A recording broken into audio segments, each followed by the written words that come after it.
Rahul Dravid, Kevin Pietersen, Anil Kumble, Daniel Vettori, Virat Kohli, Faf du Plessis. Royal Challengers ടീമിന്റെ ക്യാപ്റ്റന്മാരായി വന്നതെല്ലാം ലോകോത്തര കളിക്കാരായിരുന്നു. അവരുടെ കീഴിൽ പലപ്പോഴും അത്യുജ്വല പ്രകടനം കാഴ്ചവെച്ചെങ്കിലും ഇതുവരെ IPL കിരീടം നേടാൻ ടീമിന് കഴിഞ്ഞിട്ടില്ല. അതുകൊണ്ട് ഇക്കുറി ഒരു പരീക്ഷണത്തിനൊരുങ്ങിയാണ് ടീം. അന്താരാഷ്ട്ര ക്രിക്കറ്റിൽ 4 മത്സരങ്ങളുടെ മാത്രം പരിചയസമ്പത്തുള്ള രജത് പട്ടീദാറിനെ നായകനാക്കി. ഇന്ത്യക്ക് വേണ്ടി 3 ടെസ്റ്റുകളും 1 ഏകദിനവും മാത്രം കളിച്ച മുൻനിര ബാറ്ററായ രജത് പട്ടീദാർ ഇതുവരെ 2020-ൽ ഒരു അന്താരാഷ്ട്ര മത്സരം കളിച്ചിട്ടില്ല. IPL-ലെ തന്നെ ഒരു നിർഭാഗ്യ ടീമാണ് ബംഗളൂരു.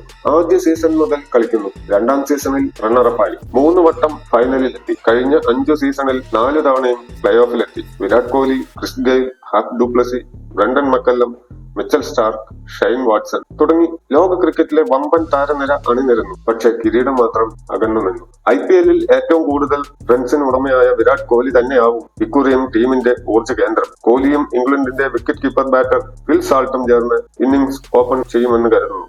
സാൾട്ട് മഹാരാഷ്ട്രക്കാരനായ വിക്കറ്റ് കീപ്പർ ജിതേഷ് ശർമ്മ, ഓസ്ട്രേലിയയുടെ pace bowler Josh Hazlewood, Indian pacer Bhuvneshwar Kumar, ഇംഗ്ലണ്ടുകാരനായ spin all rounder Liam Livingstone, Indian spin all rounder Krunal Pandya, ദക്ഷിണാഫ്രിക്കൻ പേസർ ഉങ്കി എങ്കിഡി, വെസ്റ്റ് ഇൻഡീസിന്റെ റൊമാരിയോ ഷെഫോൾഡ്, ശ്രീലങ്കയുടെ നുവാൻ തുഷാര തുടങ്ങിയ വമ്പൻ താരനിരയെ ഇക്കുറി ടീമിലെത്തിച്ചിട്ടുണ്ട്.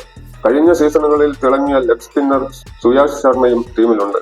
എങ്കിലും പേസ് ബൌളിംഗിന് നേതൃത്വം നൽകേണ്ട ജോഷ് ഹേസൽവുഡ് പരിക്കിലാണ്.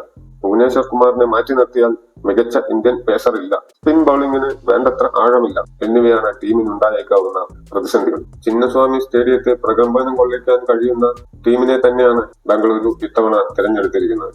IPL-ലെ തന്നെ ഭാഗ്യമില്ലാത്ത ടീം എന്ന ദുഷ്പേര് മായ്ച്ചു കളയാൻ തന്നെയായിരിക്കും ഇത്തവണ രജത് പട്ടീദാറും സംഘവും കളത്തിലിറങ്ങുന്നത്. ക്രിക്കറ്റ് ലോകത്തെ പുതിയൊരു വിശേഷവുമായി വീണ്ടും കാണാം.